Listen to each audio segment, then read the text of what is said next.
মিথ্যে মামলায় বাবাকে ফাঁসানোর অভিযোগ। আত্মঘাতী মেয়ে। নবম শ্রেণীর ছাত্রীর মৃত্যুতে উত্তপ্ত লেকটাউনের দক্ষিণ দাঁড়ি। পক্সো মামলায় বাবাকে ফাঁসানোর অভিযোগ। লজ্জায় আত্মঘাতী মেয়ে। বাবাকে না ছাড়া পর্যন্ত কিশোরীর দেহ বের করতে পুলিশকে বাধা দিলেন স্থানীয়রা।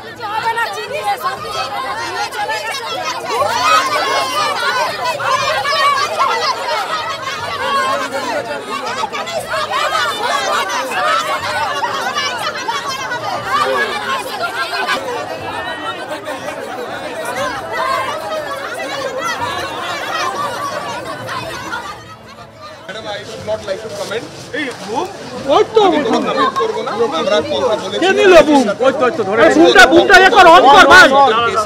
ওদের সাথে আমরা কথা বলেছি as per law. Thank you.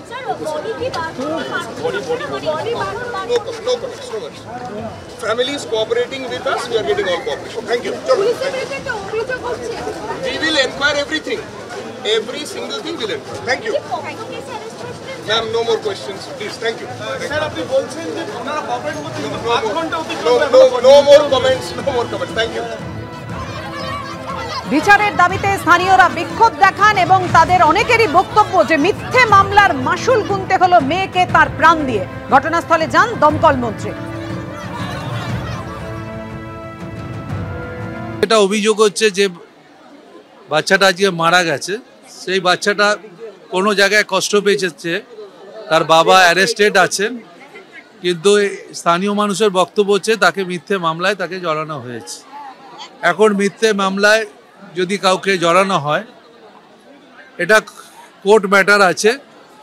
এখানে ডিসি সাহেব নিজে এসছেন এই ঘটনার পরে। আমিও নিজে বিধানসভা থেকে ফেরার পথে, আমি বিধানসভায় ছিলাম, ফেরার পথে খবরটা শুনেছি। আমি বিধানসভা থেকে সোজা এখানে এসেছি, মাঝে একটা জায়গায় হয়ে এসছি। আমার বক্তব্য হচ্ছে মানুষের যেটা বক্তব্য, ওর মায়ের যা বক্তব্য আছে, বাচ্চাটাকে আমরা ফিরিয়ে দিতে পারবো না। যদি এই ঘটনা এমনি ঘটে থাকে, মিথ্যে মামলায় কাউকে সাজিয়ে যদি কাউকে শাস্তি করে এবং তার পরে তার বাচ্চাটা যদি চলে যায়, এটা খুবই একটা বাজে ঘটনা। আইনের যা বিচার আছে সেটা হবে। দু একজন পুলিশ সম্পর্কে অভিযোগ করেছে তারা, সেটাও ডিসি সাহেবকে আমি বলেছি এদের কাছে যা ভিডিও আছে সেটা নিতে, যদি এনকোয়ারি করে দেখা যায় সেই অফিসারও কোনো দোষী হয়, তারও যা আইনের শাস্তি আছে সেটা যেন হয়।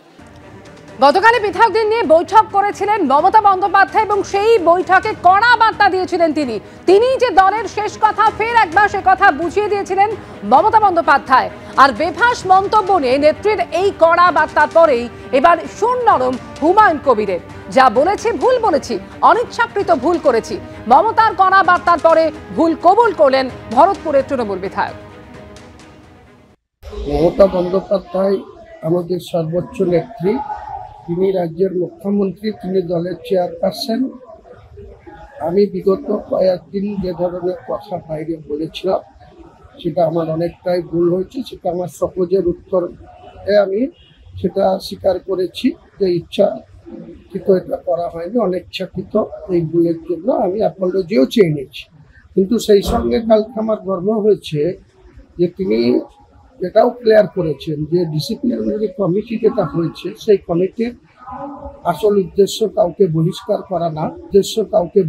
করা না, এমন কোনো বক্তব্য বেফাঁস কেউ বলা যাবে না যেটাতে দল ক্ষতিগ্রস্ত হবে বা দলের সম্মানহানি করবে।